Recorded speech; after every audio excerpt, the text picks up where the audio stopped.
Hello, good afternoon. I can't say afternoon because it is past noon. We are coming to you a little bit early today. I have an appointment at our normal time. And so I asked Fran if we could go early, and she said yes, because we didn't want to miss having opportunity to be with you today. And we're glad that you are here joining us. Make sure that if Yeah. you are here joining us, that you leave us a hashtag live, or if you're watching it in the replay, that you let us know hashtag replay. So Fran, I don't think I Yes. actually, no, I did title this Broken Systems when I advertised it. Did you? So Okay. I think so. I don't know. It's been a crazy while in my head. So who knows exactly what I said or didn't say? Mm-hmm. Unless I pull it up, I won't know. But for anyone who is joining us who is new, I am one host, Shelley Kino, and I have a background in special education. I am now a master IEP coach. I have written a book. I work with kids in the redeploy program. I work with kids as an educational surrogate parent. And so lots of things, lots of systems that I am part of. Mm-hmm.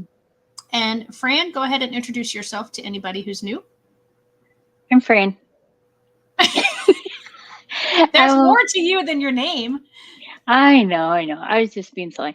I'm a mom to a couple of kiddos who now are adults who have their own unique challenges in life. And I also now have unique challenges for the last this many Years. um, years. Mhm. And navigating through life with those kiddos, I like that. Hi, Alex. Hi, Alex. Glad you're here with us. You're not an old viewer, you're a seasoned viewer.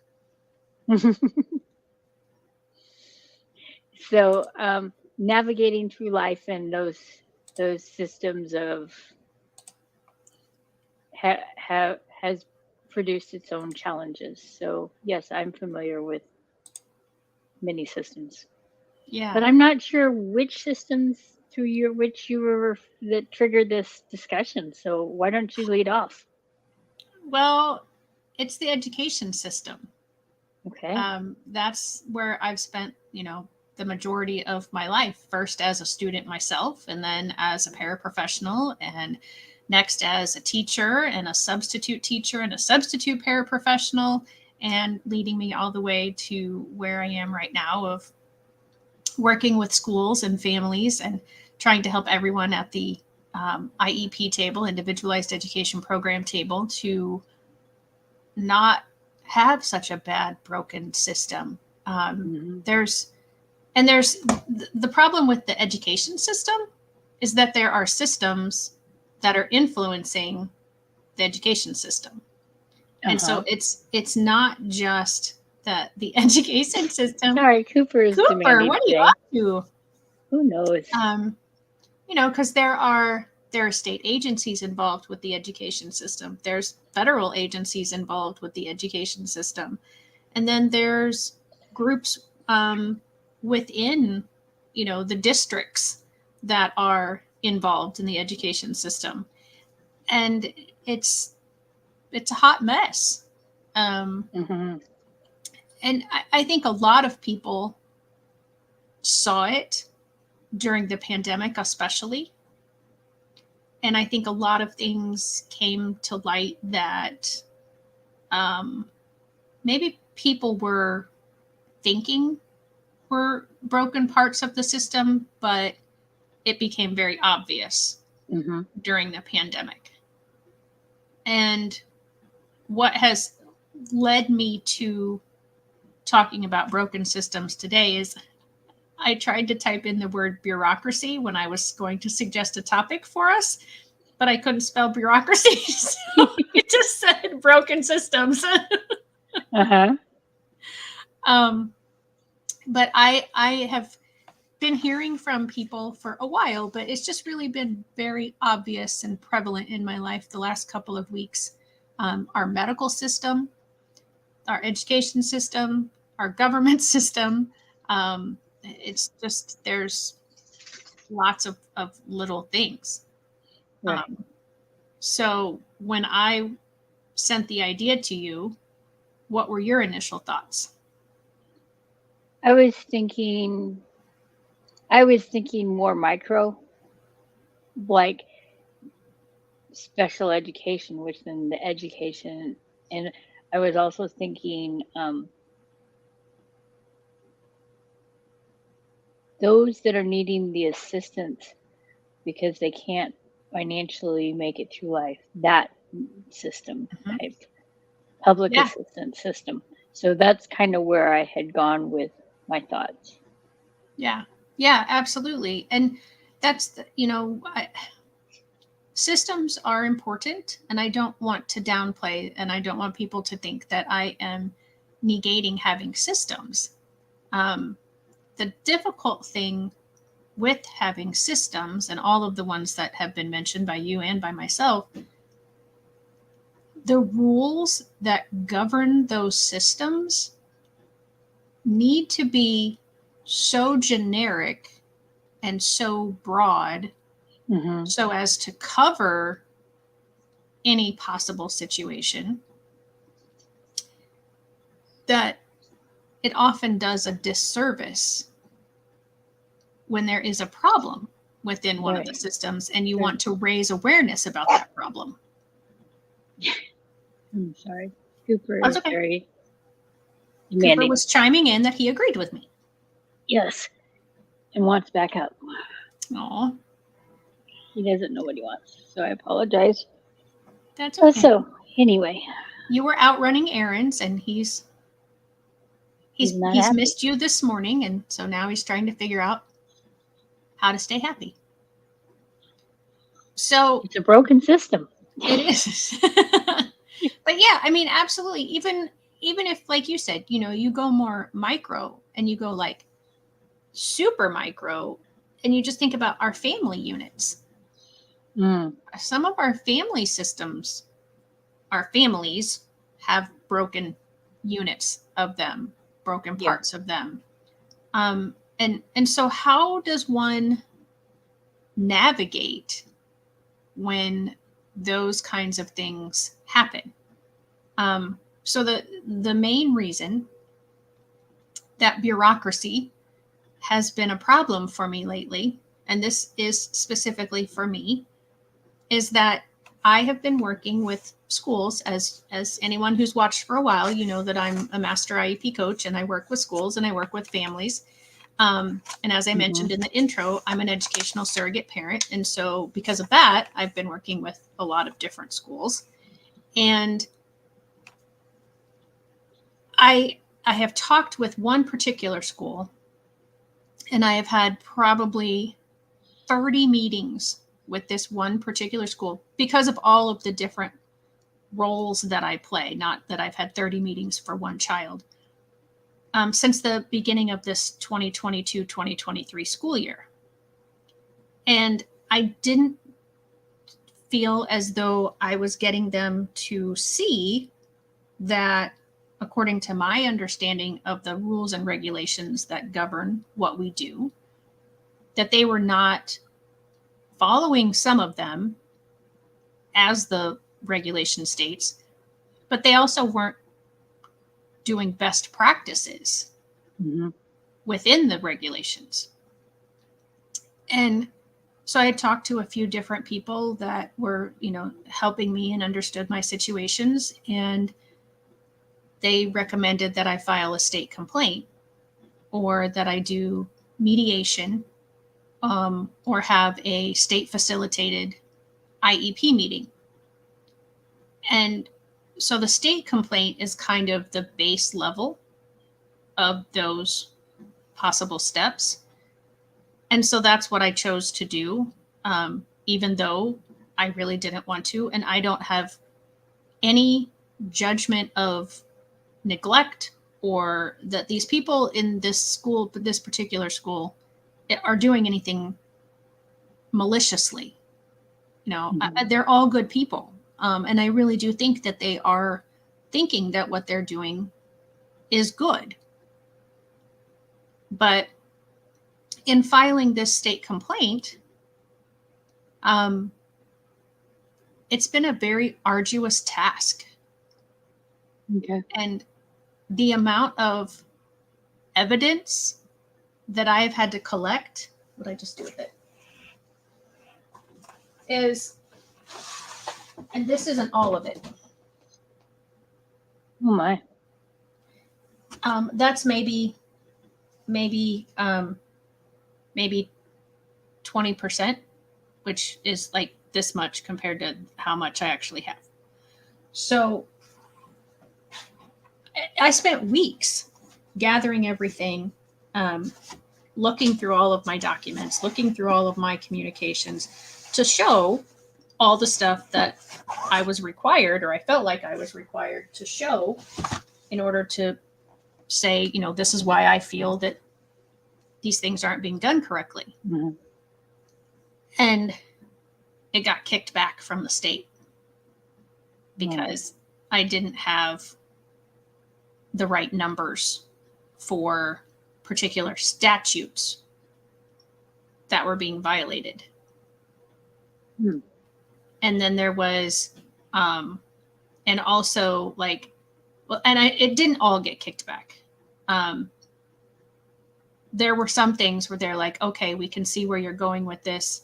And you did quote a statute. And so, yeah, we can go ahead with the investigation under that. But the things that they kicked back and the reasons they told me they kicked them back and that I could refile if I had new evidence, I used what they said was the reason and I refiled, and then they kicked it back. Because in the second one, I didn't list the same statutes that I had listed in the first one because I wasn't zeroed in specifically on like, this is like imagining that, I didn't have the other one. Uh-huh. And so that was my own fault, because although I tried to remember that, I guess I didn't do it as completely as I needed to. And so when they kicked it back again, I was just devastated. Mm-hmm. Because yeah, it's been a ton of work and I don't want to let these kids down. And that's what I feel like is happening right now. Is I know in my heart of hearts that things are not being done in the right ways. Mm-hmm. And I don't have any recourse to make them be done in the right ways. So I thought, here's myself who I know special education law. I'm not a guru in it. I don't know, obviously, every single number of statute that goes with everything, but I know the idea of the law of IDEA, Mm-hmm. which the IDEA law is the Individuals with Disabilities Education Act. And I know the overall idea of that is individualization. And that is my one biggest complaint, is that this particular school is not doing that. But I didn't list it properly. Okay. So, it's like, and as I'm refiling stuff and I'm getting these emails from the state office and they're saying, well, is this true? Do you have this? I'm like, I've already done all the work and I've sent you everything. And now I feel like you didn't even really look at all of my evidence the second time. You Mm-hmm. just kicked it back because my initial wording wasn't correct. And it's the system. It's not that the person isn't trying to do their job. They're trying to do their job within the parameters that they've been given. And because I didn't understand the parameters correctly, it's, kick it back, do it this way, then kicked it back because it still wasn't done, the right way. And okay. I'll be honest, I hesitated about doing it again because I thought, what's the point? It's just going to be kicked back. And I wonder, what must people who don't have the background that I have, who try to do this, what do they feel like? Do they give up? Mhm. It's daunting. Mm-hmm. Like, I can't relate to the filing something through the education system, but I know when I was filing for Social Security SSI for my son when he was first born because he had Down syndrome, the paperwork, and you don't have this, so we can't go any further. Here I am sitting in the office all day trying to get this done with uh, my son who was nursing, and I'm trying to do the best I can. And so I had to go home and find this piece of item that I didn't have, even though it should, he has Down syndrome, so it's an automatic. Mm-hmm. But because I didn't have this paper, it wasn't an automatic. Mm-hmm. And so I had to go do that. And then I went through even more things when I was trying to do this with my daughter because she was not an automatic. And it took all the calendars to Wow. get her application finally where they said I had everything and they could then make a decision, Mm-hmm. which they denied. And then we had Ah, to go through the appeal process. right. But at least then they could, so then it was another all the calendars to do. So it took see all the calendars to get a decision for her. Wow. Yeah. And again, it's a um another example. Getting the real ID on the driver's licenses here in Illinois Mm. now and across the country. They're wanting, states, everybody to have the real ID if they're going to fly or travel at all across, borders to like Mexico or Canada. So, like Violet and I did ours, and I like they have a form on our state uh, Department of Motor Vehicles website that tells you, like, okay, here's like 4 different categories, and in this category you need this document, and in this category you need this document, and then they'll give you examples, and then there's another category, and then there's another category. And so I tried to make sure that we had absolutely everything. And I read over stuff and I was like, does this count? Does this count? Mhm. And even calling to the DMV a couple of times and saying, hey, I've got this form. No, that won't work. Okay, well, what do I need? And it was really taxing again because we have a P.O. box as our mailing address. And in order Uh-huh. to get our mail, we have to make sure that the P.O. box is listed as our address. So a lot of places will send, like we don't even put our street address on there because for our mail, it doesn't matter. But you needed something to verify your residence. So trying to find something or enough somethings actually that had our street address listed on them Uh-huh. was difficult. Yeah. And so then Violet and I go over and we got it all pretty much taken care of. But then when Kevin wanted to do his, he had the same checklist. He gathered all the same documents that he thought he needed. He went to a different DMV and they didn't accept something that the DMV that Violet and I had gone to had accepted as one of our proofs. Uh-huh. So then he came Yep. home and he got the other document, and then that was another day that he had to go and find the time to go to the DMV. And then when he went the second time, then they told him that either one of the documents that the first person had approved for him or this one that he brought back, they said it still wasn't the right stuff. So he gave up and he just uses his passport if he's going to fly. Mm. And I have a tag on to add because I tried to get a real ID when I just had to renew mine. And so I went through all those boxes and I had everything I needed. Thing that they don't list is that if you've been married, you need a marriage certificate. Even if you've been divorced, if your name is different than the birth certificate. Oh, Yeah. yeah. So I gave up. I was like, Yeah, just give me an ID. Just give me my right. regular driver's license because I'm not gonna come and stand. I stood in like a line that was outside forever before you could even get inside to the line, Mhm. and I'm like, no, I it's not worth it. So how many people give up? Right. Exactly. And then, you talked about it a little bit, the stuff that you had to do for your kids to get SSI, but going to doctors, getting the insurance to pay for the things that Hmm. you need. I had a client this week that they had tried for this many years to get their child a diagnosis of autism so that they could get the therapy that they knew he needed, but Mm, the insurance wouldn't pay for until he had that diagnosis.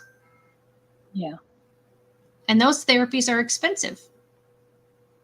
And they're expensive because the insurance system is broken, because they Hmm. charge, they make therapy offices and all the people that are insured, doctors' offices, hospitals, all the medical stuff, charge so much more than what they know they're actually going to get. And so when you go in and you don't have insurance, many places still charge that amount that they would charge to an insurance company because they are worried that they're still not going to get paid. Hmm. And so it's another broken system. and, and the whole fact that insurance companies are determining what therapies and how long Oh, people yeah. can have those things or need those things or have to try before they get the actual service that they need. And in some cases, I've known situations where the problem has gotten worse because of the things that the insurance said they had to go through before they could get the Hmm. special treatment or the surgery or the shot or whatever it is. So what do we do in the face of broken systems? We have to stand strong and we have to keep pushing forward. Interestingly enough, um, my prayer group this morning that I meet with every Friday, the scripture that they talked about was putting on the full armor of God because we're Hmm. always in battle. And that was a very good scripture for me to hear today Yeah. because I feel like that's where I am right now. But the good thing is, when you're doing it biblically, we're already victorious. Hmm. It could be very ugly and difficult and bloody and horrific even while we're in the battle, but we win in the end. God's already defeated. If you read Revelation, you find out. I'm telling you, the end of the story right now, God wins. Spoiler alert for anybody who's never read it. Guess I should have warned that ahead of time. Um, and so, what my rooted sisters told me this morning is, lean into God and Hmm. then lean into humans that God puts in your help, in your place to help you when you're dealing with the broken system. Yeah. And that is so key. It's the network around you Hmm. as Yeah. well as the God within you. Yeah. And then, I mean, that's something that you and I say, we try to make sure to say every week is that you're not alone. Yeah.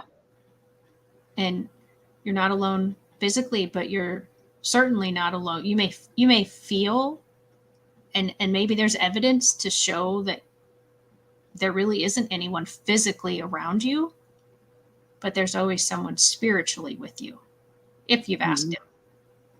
Yeah. And that's where I've been a lot with all of this stuff that I've been dealing with the education system is, Lord, help me, guide me, give me your wisdom, give me your discernment, you know, Am I a David? Am I standing with all the trembling soldiers around me and it's just me and everyone else? Because there's been people that have been walking along with me that are not walking along with me anymore. I can't get a hold of them. They've switched positions. They just have disappeared. Mm. So give me the strength that I need to stand up and be a Daniel, be a David, be a Deborah. I'm not sure why they all start with D's. I just thought of that. I was going to say Esther, but that will mess with your D's. So It would, but that's okay. Be an Esther. And that is something that the sisters told me this morning is you were made for such a time as this. And that comes out of the story of Esther. So that's one suggestion that I have. What suggestion might you have? educate yourself. But don't your stack that's this big. Mm-hmm. Don't dive into the whole stack and think you have to master that stack instantaneously. But take a little bit of the stack and go, okay, well, I'm gonna educate myself on this little nugget. Make them into chunks, nuggets, and then I'm gonna do this because I've found even my broken system that I'm struggling with is just my daily life. I'm just getting this to work. It's like really, it's not, it's like trying to put a square peg in a round hole right now. So it's a really broken system. So I'm having to take it in little chunks. Right. So you can apply this chunk system to any area, I would say, not just the broken systems. You can break it down into doable sections, and then eventually you're going to notice that you have a whole pile of chunks that you've mastered or come to have a better understanding. Maybe you haven't mastered it, you've come to have a better understanding, and so that stack is starting to even out. So the untouched stack is starting to even out with the touch stack, and it's more doable then. So that's my And take on it. I've got a graphic to go with what you just said. Yeah. I did. I shared it today, actually. Can't yes. clean the whole room? Clean a corner of it. Can't do all the dishes? Do a dish. Can't get in the shower? Wash your face. Always look for the thing that you can do with the energy and focus you do have. Little wins pave the way for bigger wins. 1% beats 0%. Mm. And that's everything, honestly. I mean, that's in all kinds of situations. But I think definitely in these kinds of trials, like you said, take one or two pieces. And that stack, I didn't start with a stack that size. It became that size because I was looking at one little piece, like, okay, I've got, this part, and here's my evidence for this piece. And then, okay, now I need evidence for this piece. And then, okay, now I need evidence for this piece. And just, having it accumulates. So keeping data is another tool that I suggest for this particular toolbox, because it has to be written down. It has to be typed in an email. It has to be, something where it's not just what I said or what you said or what I feel or what you feel. It's got to be that there's true evidence. And I even had Kevin help me with the second version of the complaint, because I said I have to take all the emotion out of it. Mm-hmm.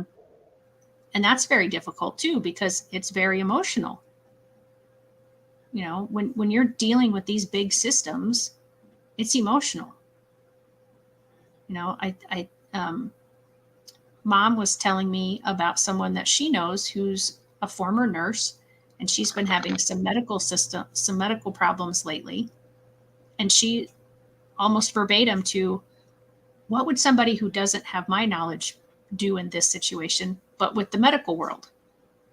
Because she's had to ask for these certain things in certain ways, and you know, in certain time frames, which is another thing I didn't mention about my stuff. But a lot of systems have time frames Mm-hmm. to get things done or to do things within, you know, and so that's another piece. um, so having that data, you know, tracking, hey, I spoke to so and so at such and such a date at this time, and this is what they told me. um, the parent that I said from earlier this week that had said, you know, they had to work for 8 years to get that diagnosis so their child could get the right therapy. We were actually in an IEP meeting, and she could pull up notes. I mean, her stack was twice as big as that one. And she was saying, like, okay, and she had it enough in her brain that she could go, okay, this I know was the meeting back in the fall of this year or the spring of this year. And she Mm-hmm. could go fingering through her stack really fast and find it. And she's like, and here's what so and so said at this time. It was absolutely incredible. Wow.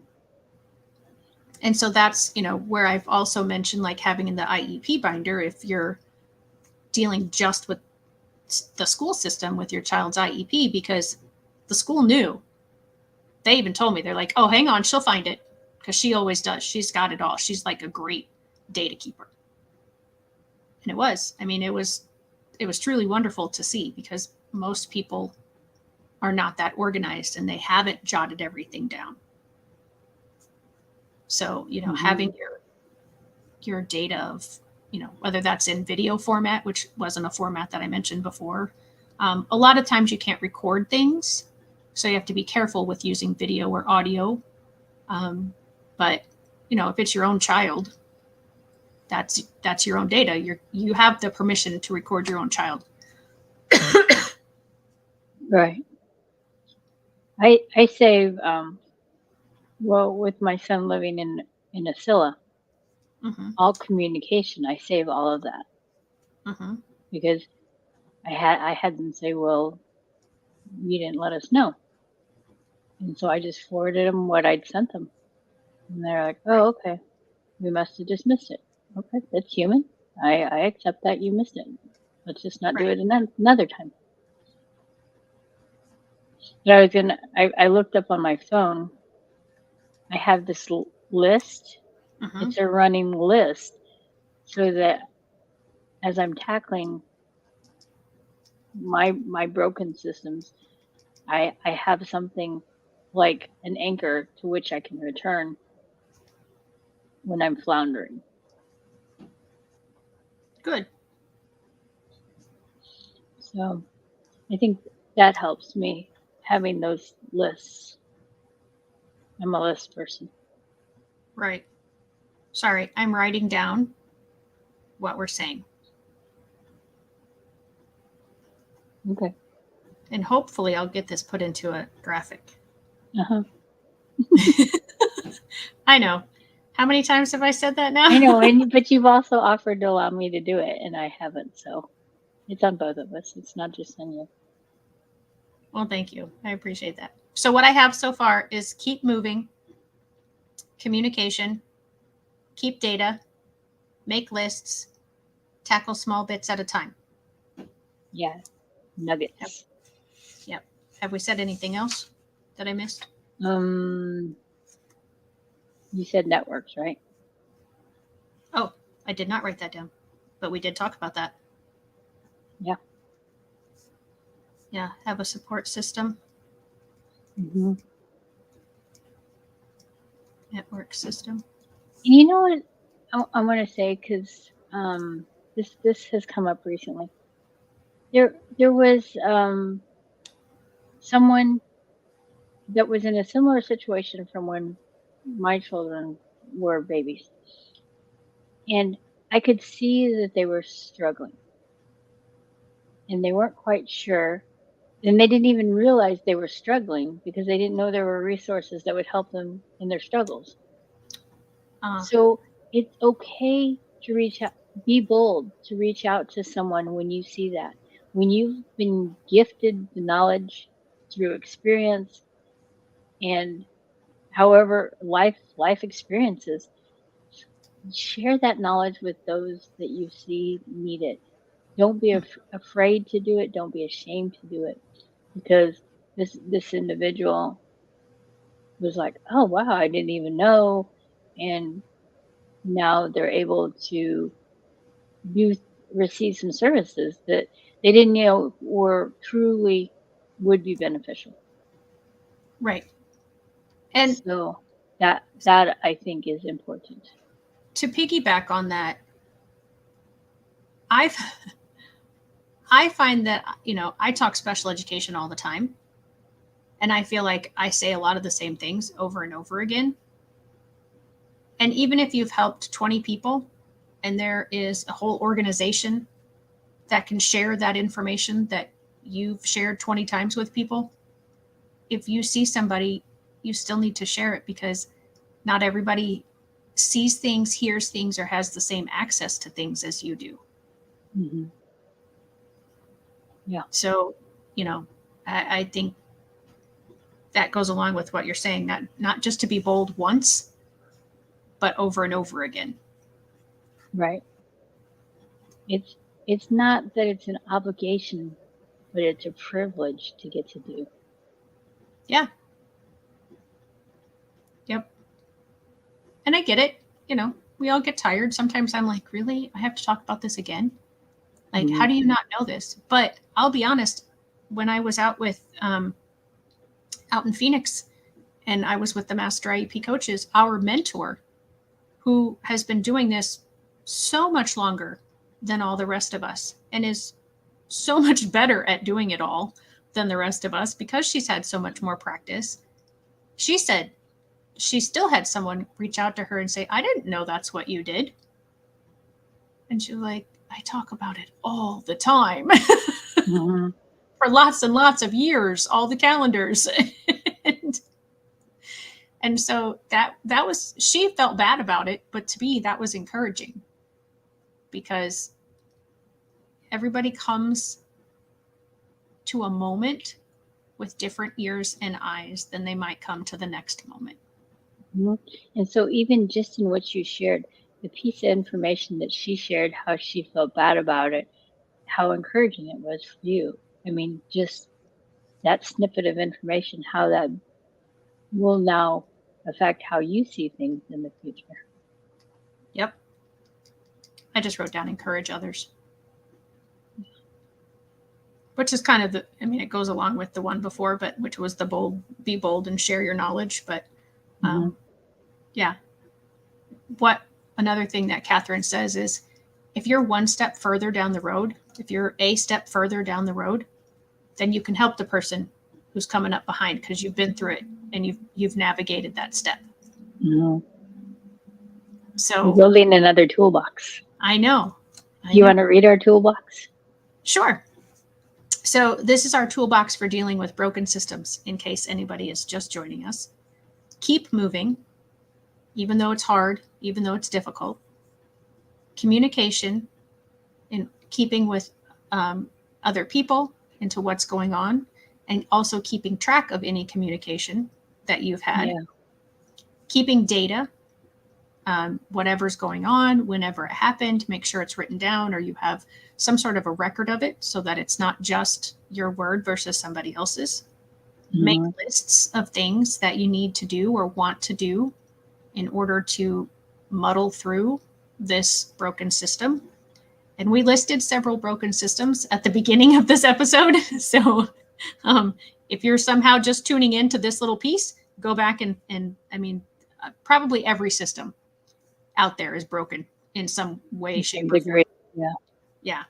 Yeah. Tackle small bits of information at a time. Don't try to do, everything at once. just take care of little bits of information at a time. Have a support system or a network system and reach out to them and ask Mhm. for that guidance. Be bold. If you see somebody who is coming up behind your experiences, reach out and tell them, hey, I've been where you are, and this helped me, or this resource helped me. Yeah. um, Encourage others as they're going through something. I know this is difficult, but here's some experiences that I had, and these might give you some encouragement, because even though I made this mistake or this situation happened to me, I still got through it. I still did what Mhm. I needed to do. And number 9 is take rest when you need it, Yeah. because it is difficult. It is challenging. And you need to have as much clarity of mind as you possibly can when you're making all the phone calls all the time, or when you're writing all the letters all the time and you're trying to figure out the different way to word it that it will be heard than what it was heard before. It's good. Do you have anything else? It's okay to ask for help. Always, yes. I don't know if that covers it. Maybe in something you've already said, but I don't know. I don't think we actually said that. Well, maybe having the support system or the network system, but but that could be as but much I think encouragement as not asking for help. help as outside of your system even. It's like Right. is what I was thinking. Yeah. But I don't know. Yep. Alex, or anyone else who is with us right now, do you have any other suggestions that we can add into the toolbox? What I'm going to try to do, and the reason I sort of described each one a little bit more, is I'm going to try to make it into a YouTube short, like I did with our other episode Uh-huh. that recently. And hopefully I kept it short enough that it'll all fit. If not, I'll make 2 of them. That's what I thought you were doing, so that's why I didn't interrupt. Thank you. I appreciate that. So, yeah, we can't necessarily fix the broken system. And maybe the systems have to be broken, like I said, in order to cover as many scenarios as possible. But it's very frustrating. Mm-hmm. So, trust in God. Sorry. I said trust in God. Yeah. That's always in our toolbox. That's like the number 1 thing in our toolbox. Yeah. Thankfully, we have that to trust. Yeah. But I was thinking as you were going through, but I didn't want to interrupt. When you were talking about sharing, what did you call it? Sharing your experiences? Uh-huh. Is that how you have it listed? Yeah, be bold and share your knowledge. Okay. Yep. That's I didn't know if that's how you had said it, so that's what it was in my head. I just wanted to touch on that. Okay. Cool. Yep. Well, I don't have to leave just yet, but we are going to have to end here in a little bit. So is there more that you think we need to discuss, or do you think we've done I think we're at a good stepping comprehensive? stone. I think we covered it. And we're good. So All right. just remember you're not alone in the midst of the broken systems. There's always that number you can call or text. Look at you. It's You're on right it with there. the different banners today. Well, I just remembered we had some, so I was like, oh wait. Yeah. But so Shelley, can you give those numbers for people? Yeah. If you're just, I think you can only text this first one, which is 741-741. And I believe they want you to text like the word help or something. But I'm sure if you just texted 741-741 and said, I need assistance or I need help, that you'll get a response. And then the other one is the 988, and you can call or text that number. And we do know that we have verified that. And just off the top of my head, I can't remember if the 741-741 is a call number. I'm pretty sure that's just a text. But yeah, if you need help, if you're in a mental health struggle, absolutely reach out to that number, either of those numbers. Supposedly they are manned 24 hours a day, 7 days a week, 365 days of the year. And so, you should be able to get a hold of someone. If you have something that you think, you don't want to call that number because it's not an instant need, and you want to ask Fran or I, we are not counselors. We are not social workers. We are not certifiable maybe, but not certified in any kind of mental health field. But honestly, we've both had our own struggles, and we have those experiences, and that's part of why we do what we do, is to be bold and share our experiences, so that hopefully people coming up that haven't experienced what we have but are going through it, that we can encourage you and help you. So please reach out to us via this. And if you send us a private message through Facebook, well, and I actually don't think they can send you one, Fran, they would just have to send it to me. It might take us a little bit to see it, because that goes into a separate file in our Facebook Messenger. But yeah, especially if you want to even send us a private message, but you want to comment on one of the videos, then that'll trigger us to go look for that private comment. Yep. So, yeah, we have a heart for what we do. Again, we're not